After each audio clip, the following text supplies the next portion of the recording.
Where your treasure is, there will your heart be also. God has hidden unlimited treasures in His Word. Every time we open it, we can discover a new treasure, or admire an old one. What will we find today? Let's dig in.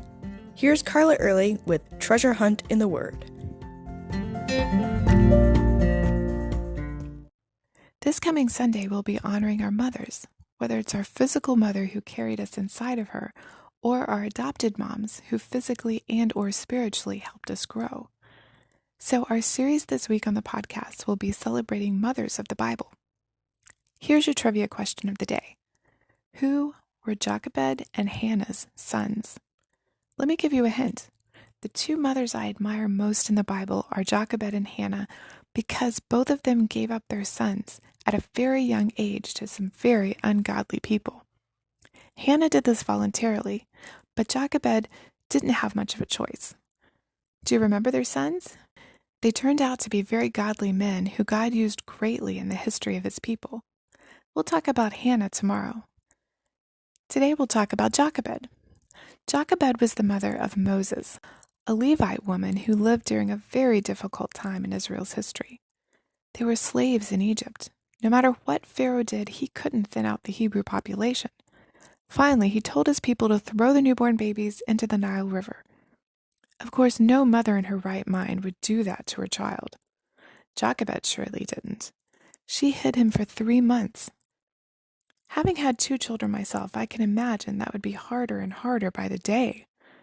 When she could hide him no longer, she did what Pharaoh commanded. She put him in the Nile, in a waterproof basket. Then she sent her daughter Miriam to watch over the baby to see what happens. Would the basket get a leak, overturn, be attacked by crocodiles? That woman had to have faith. The baby was found by none other than Pharaoh's daughter. God put pity for the child in her heart, and she decided to adopt him. Just at the right time, Miriam popped up and asked if she wanted a wet nurse for the baby. Of course, that was necessary, so Miriam fetched Jochebed, and she got her baby back, for a short while. Jochebed had perhaps 3 years or so before she had to give him up for good. I'm sure she taught him all she could. It's amazing how much a 2- and 3-year-old can learn. They're learning constantly, soaking in new things. But that's all the time she had with him, just those few formative years. We don't know how long it was. I would venture to say Jochebed poured everything she could into her son before she had to hand him over to be raised in a pagan household as a prince. Do you think those first few years were what made the difference? Possibly, but the years he lived as a prince, getting a formal education at court, and being raised along with Pharaoh's sons were probably accompanied by his real mother's prayers.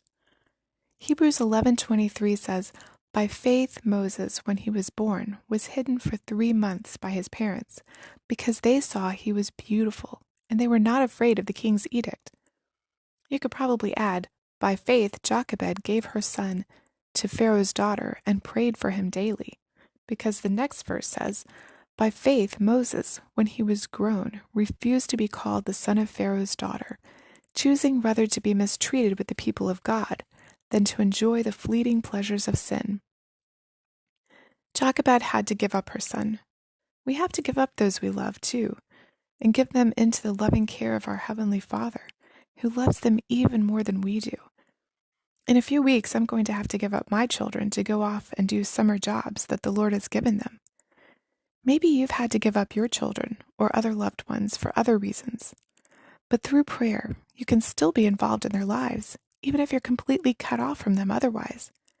And you can trust God to care for them, teach them, guide them, and grow their faith, just as He did for Moses. Who will you bring before the Heavenly Father in prayer today? You can contact us at treasurehuntintheword@gmail.com. Also, if you'd like to share a treasure God has given you by doing an episode, please contact us. You can listen to other episodes on our website, which you'll find in the description below. Thanks for listening, and remember, where your treasure is, there will your heart be also.